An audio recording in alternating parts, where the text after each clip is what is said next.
Olá a todos, então aqui apresentando a nossa pesquisa para o Integra UFDPA 2023, pesquisa intitulada como Cyberativismo e Militância Política, Cartografia dos Modos de Fazer Política na Sociedade da Vigilância, feita por mim, Larissa Milhomem Lima, com orientação da doutora Monalisa Ponte Xavier, com a área de Ciências Humanas. Então, nós temos aqui que na introdução, dentre as práticas contemporâneas de ativismo digital, nós temos, no contexto dos dispositivos de visibilidade, característicos como uma sociedade da vigilância, conforme o autor Bauman, de 2014, em que esse ativismo e modo de fazer política se deslocam das ruas e adentram as redes sociais, passando a figurar de modos híbridos e em complementaridade. Em uma figuração social em que os dispositivos de visibilidade e vigilância fazem parte da nossa vida sociocultural e política, se reconfiguram práticas e discursos que ascendem à cena social por perspectivas outras, em busca de modos de se dizer. Estamos falando, entre tantos outros exemplos, do cyberativismo e da militância política, tal como se configuram na atualidade.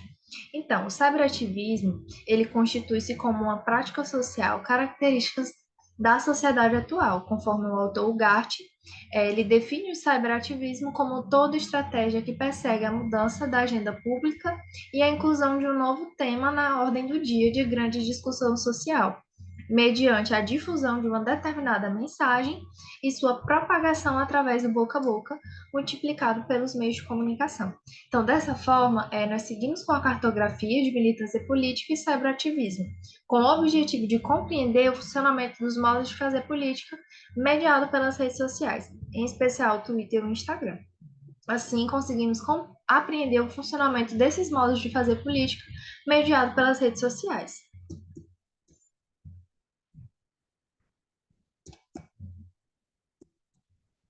Então, os objetivos são compreender os modos de fazer política mediado pelas redes sociais e atravessado pelo uso de algoritmo e cartografar perfis e hashtags utilizados durante o período da pesquisa, com o intuito de observar os movimentos de cyberativismo e militância política mediado pelas redes sociais.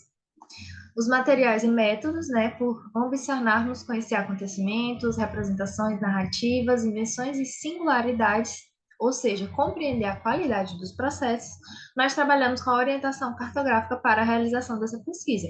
Então, foram realizadas diariamente observações através das redes sociais, especificamente o Twitter e o Instagram, com periodicidade de acordo com os acontecimentos dos eventos, chegando a serem checados por volta de 2 a 3 vezes por dia. E os registros dessas checagens eram realizados por meio de prints, de tweets do Twitter ou de posts do Instagram dos perfis cartografados, como, por exemplo, o arroba Mídia Ninja, arroba Choquei, o arroba Jornal Nacional, entre outros perfis. Ou perfis que utilizavam as hashtags acompanhados, como a hashtag eleições presidenciais, eleições 2022 e a hashtag sem anistia, entre outras hashtags que também foram observadas. Entre os resultados e discussões, essa pesquisa ela fez parte de um projeto maior chamado Projeto Guarda-Chuva e teve uma duração de 4 anos de pesquisa. Então, no primeiro ano de pesquisa, algo que se sobressaiu como resultado foi o deslocamento dos regimes de verdade. A era da fake news, isso é da data de 2018, né, ali naquela campanha das eleições presidenciais de 2018. Então, a rede social bastante utilizada na época era o Facebook. E no Facebook, a opção de compartilhamento é uma função de rápida forma de compartilhamento barra propagação de conteúdo. Dessa forma, o uso de notícias falsas nas novas tecnologias de informação e comunicação permitiram uma disseminação rápida de informações sem que a veracidade delas necessitasse ser averiguada. Então, devido àquela exacerbada propagação de fake news na campanha, por exemplo, do ex-presidente Jair Bolsonaro, observou-se na época a demanda de criação de ferramentas de verificações e agências de checagem de fatos, pois a maioria das notícias falsas costumavam validar-se pelos likes obtidos e número de compartilhamentos. Entrando aqui na lógica do algoritmo, Na época, quanto mais se compartilhava, mais se curtia determinado assunto na rede social, mais o algoritmo do Facebook apresentava aquela determinada notícia, sendo falsa ou não, para os usuários. E isso causou um movimento de muita repercussão, tanto pela eleição do ex-presidente Jair Bolsonaro, como para além dessa eleição, algumas outras fake news que foram bastante veiculadas. Então, passado o período, né, da candidatura do ex-presidente Jair Bolsonaro, trouxemos aqui novamente um resultado que foi muito importante nas eleições de 2022, que foram esses novos aprendizados acerca dessa propagação exacerbada de fake news. Então, nesse ano de 2022, foi marcado pelo pleito eleitoral, né, para o cargo executivo, que era o da presidência, no Brasil a nível federal.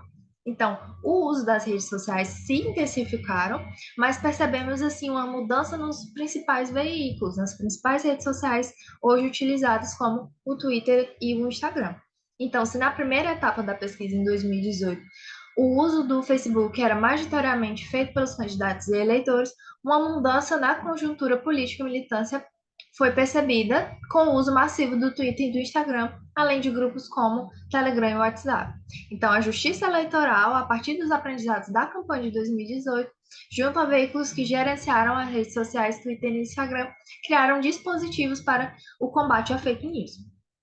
Aqui temos alguns prints, né, do Supremo Tribunal Federal, onde ele vem aqui falar a importância, né, de não espalhar fake news.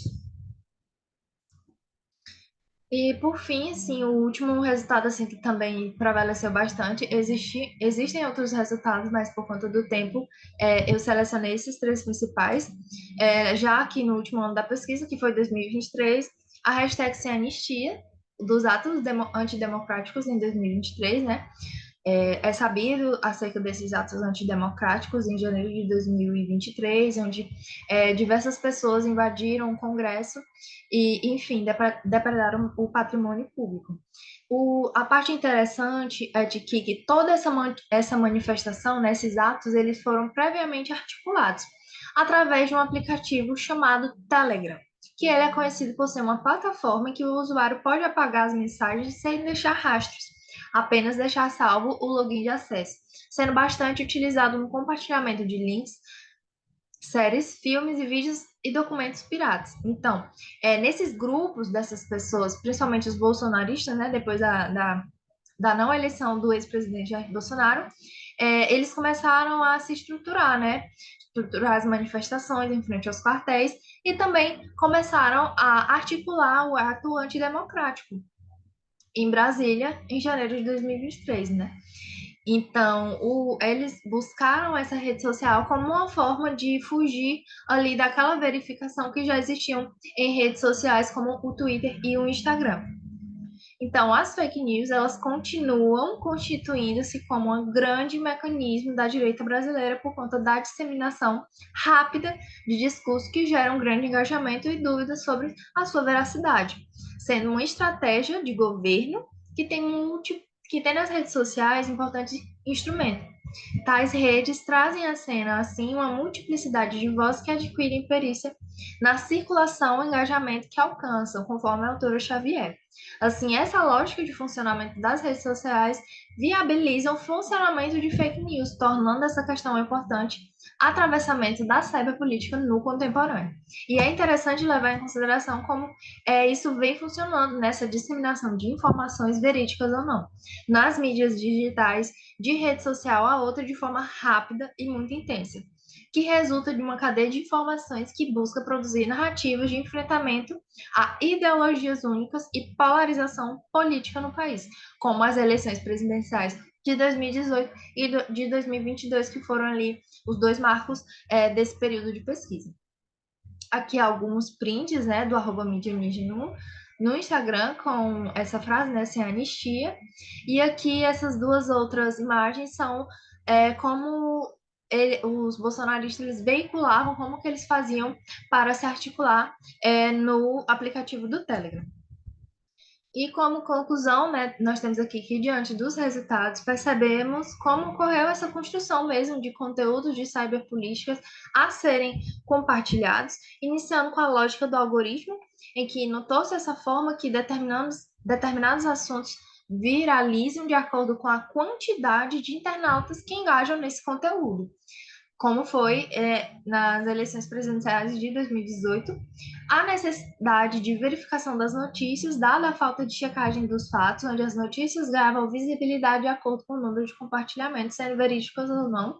Isso foi algo já que aconteceu em 2022, como um ensinamento das eleições de 2018, e, por fim, o uso de hashtag como forma de colocar a temática nos trend topics do Twitter, de modo a viralizar tal conteúdo, e os aplicativos não rastreáveis, como o Telegram, utilizando aí como uma fuga de checagem as mensagens. Nós temos aqui as nossas referências, Bauman, Ugarte, Xavier. Agradecimentos ao Núcleo de Estudos e Pesquisa em Identidades, Subjetividades e Comunicação, NEPSIS da UFDPA, a minha orientadora, a professora doutora Monalisa Ponte Xavier, por todo o suporte e parceria durante esses anos, a Pró-Reitoria de Ensino, Pesquisa e Extensão, a própria UFDPA, e a CNPq pela Bolsa de Pesquisa com incentivo financeiro. Obrigada.